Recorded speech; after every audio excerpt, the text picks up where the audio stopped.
my pleasing duty to invite now to the podium the Dean of the President's Cabinet, Her Excellency Madam Sarah Besro Nyanti, who will address the press. I've come to provide you with an update on key issues that the Ministry of Foreign Affairs is presently working on, and to ensure that the public is updated in a way that manages misinformation and disinformation. As you can recall, we did come on the same platform to share with you that we were strengthening our processes for managing passports, and we were taking steps that would ensure that we strengthen the integrity of our passports.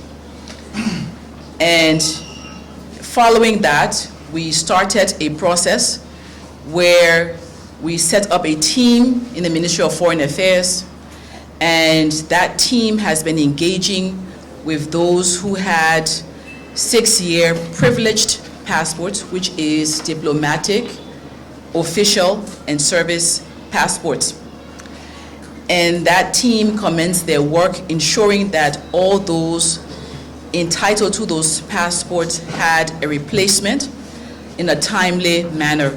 Before I go forward and share with you the results, I would like to ask the team to join me.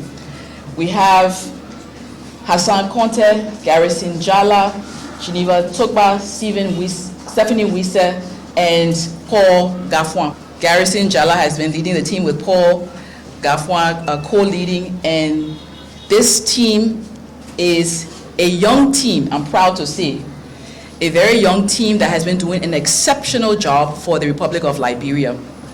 They have been diligent, they have been committed, and they have even been commended by people coming to the ministry to hand in their passports, including former leaders. And I'm proud of them because you have not up to date heard anything in terms of leakage of information, in terms of people's personal information, and this tells you the value of ensuring committed people leading processes, and that young people, our young people, should be engaged and they can be trusted to do significant work for Liberia's change in her trajectory towards sustainable development. This team has achieved a 61% result in terms of passports handed in. This team has managed 61% of the privileged passports being handed in. They have managed the process to ensure that those who handed them back in receive their passports. As of April 5th, last Friday, 2024, they received 115 diplomatic, 39 official, and 76 service passports. And they have been able to then ensure that those who were to have them receive them in a timely fashion. Thank you, team. I also want to use this opportunity to stress something very important. I said it before and I would like the opportunity to say it again. This process is not a political process.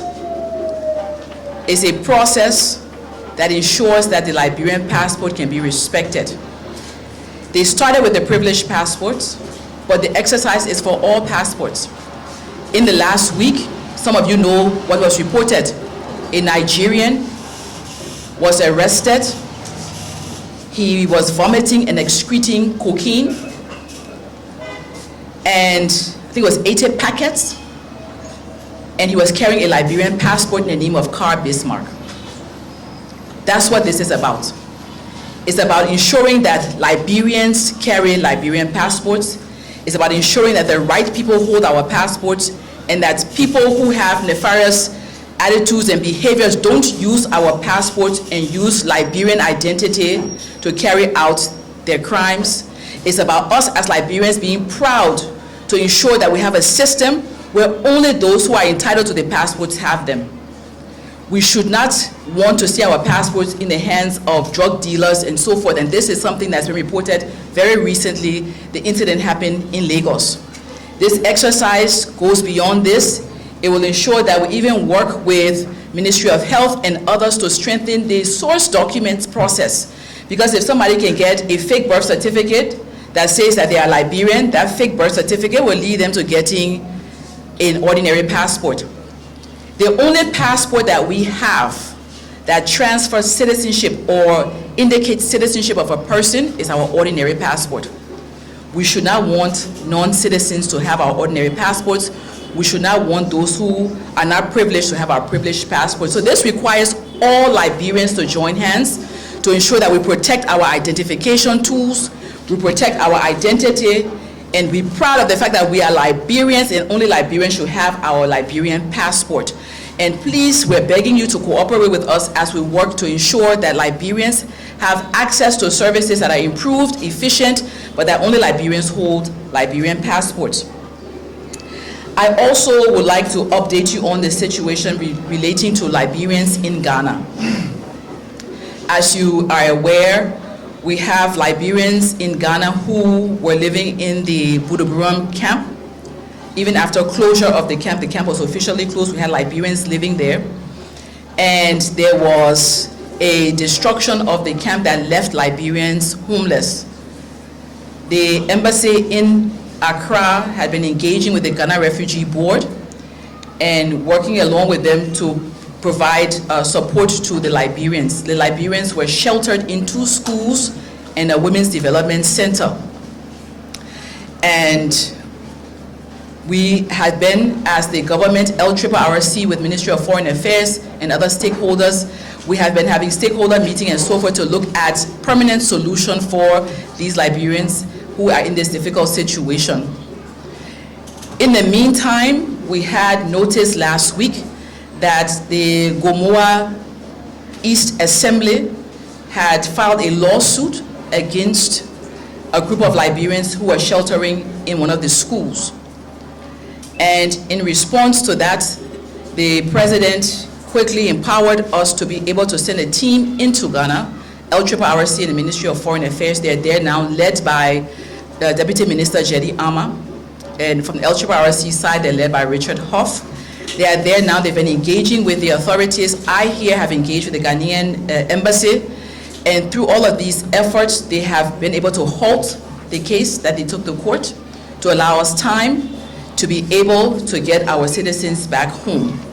There was an emergency meeting today that I convened with Ministry of Internal Affairs, LRRC, and Ministry of Finance to look at the modalities for us to do that. And then in addition to that, there will be a board meeting of the LRRC board so that we come up with a permanent solution. As you can recall, periodically we have been having these issues and we want to make sure that we carry this exercise out in a way where it will be a permanent solution, not a temporary solution. The Liberians who've been profiled for returning home are 1,539. But we also heard reports today from Accra, from our team there, that more Liberians have come forward from different parts of Ghana to say they want to come home, totaling about 4,000. We want to stress today that this exercise is for those Liberians who were evicted from the Buduburam area and are temporarily sheltering in those schools in the Women's Center. This exercise is for the 1,539 who are in the difficult situation. And we look forward to giving you an update in relation to that. Right now, we're asking the authorities to give us the opportunity to carry out the return of the Liberians to Liberia within a time frame ending May 30th, so that we do it sequentially in a manageable way. But this is not the final in terms of the timelines. It's just indicative to say to you that's the timeline we are looking at. Thirdly, you will recall that I announced a special committee that was headed by Ambassador George Wallace and consisting of members from our seasoned diplomats, the Policy Advisory Council of the ministry. We had other ambassadors, we had the Civil Service Administration, internal audit, and that committee did its work. That committee has provided me a report with recommendations in relation to those who were placed in foreign service in the short period through the short period after the elections and up to February, and some from July, and they looked at the entire period from July 1 to the end of February, and they've made recommendations. I have since, on April 4th, forwarded the recommendations to the President, and on Wednesday afternoon, the committee led by myself will be meeting the President for the President's final position on the recommendations made, and those will be shared. Please note that I cannot share the recommendations with you out of respect for the President, number one, but also out of respect for those who would need to hear information back after the decision is finalized by the President. Thank you very much, and we look to continue to serve the people of Liberia through the Ministry of Foreign Affairs. Thank you for the questions. So let me start with the last one first. One of the reasons why I wanted this team to be acknowledged is because I'm so proud of the way they've managed information. There are sensitive pieces of information they've encountered, and there's not been one leak in relation to that. People's personal information is personal, and people's biodata should be treated that way. The issue of data security and so forth is critical for institutions managing information. And so we will not share names of people unless people themselves want to share their names. Secondly, linked to that is the issue of whether or not somebody feels what we're doing is right or wrong. At the end of the day, the regulation on the passports, the regulation stands, the regulation is there, and that's what we're implementing. In terms of fake birth certificates, how do we track that? Tomorrow, I will be chairing an interministerial meeting on national identification. That meeting will include Ministry of Health, Ministry of Transport, it will include Ministry of Internal Affairs, Foreign Affairs, of course, also NASCORP, NEC, and National Identification Registry, and national security as well. And that meeting is for us to discuss exactly this point.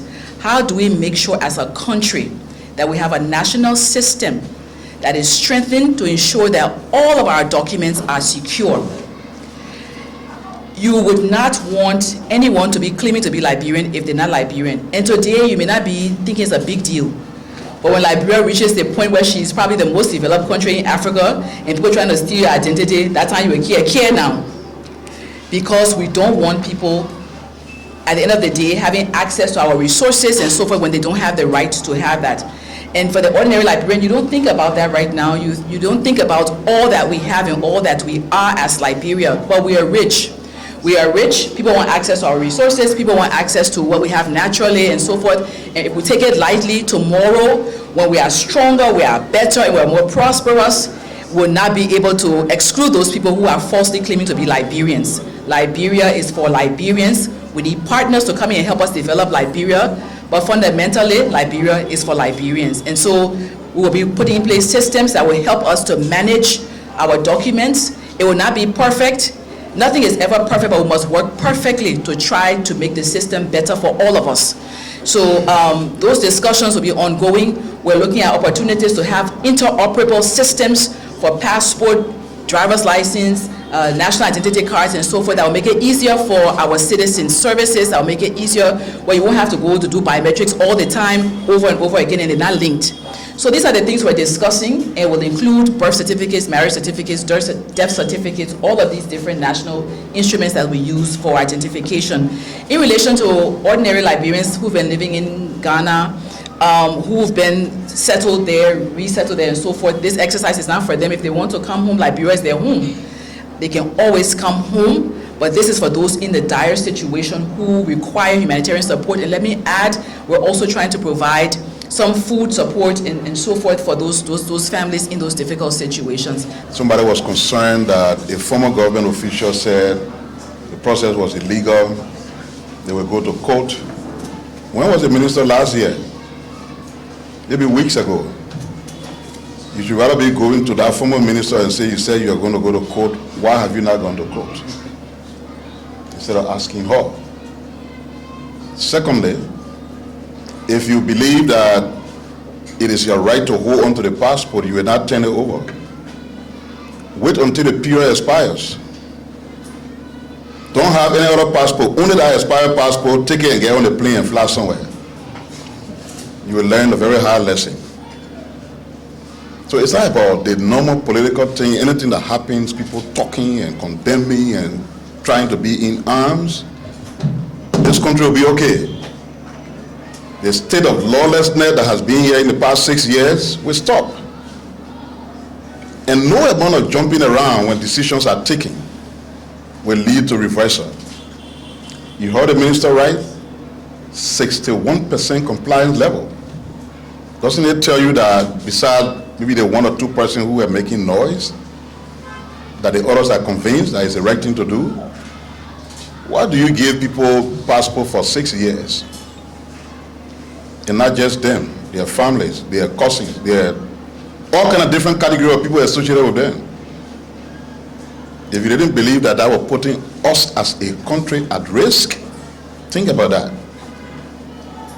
The Ministry of Foreign Affairs, in our mind, took the right decision. I want to thank those who cooperated. I want to add my voice in thanking the team that you presented here for the wonderful job they've done. All of us should copy these kinds of examples. When they give you a piece of work to do it with integrity, do it with utmost credibility, because in the end, it's about Liberia. So I just wanted to clear that. Go ask that man, you know the man you're asking for, go look for him. Say, what happened? You don't go to court here.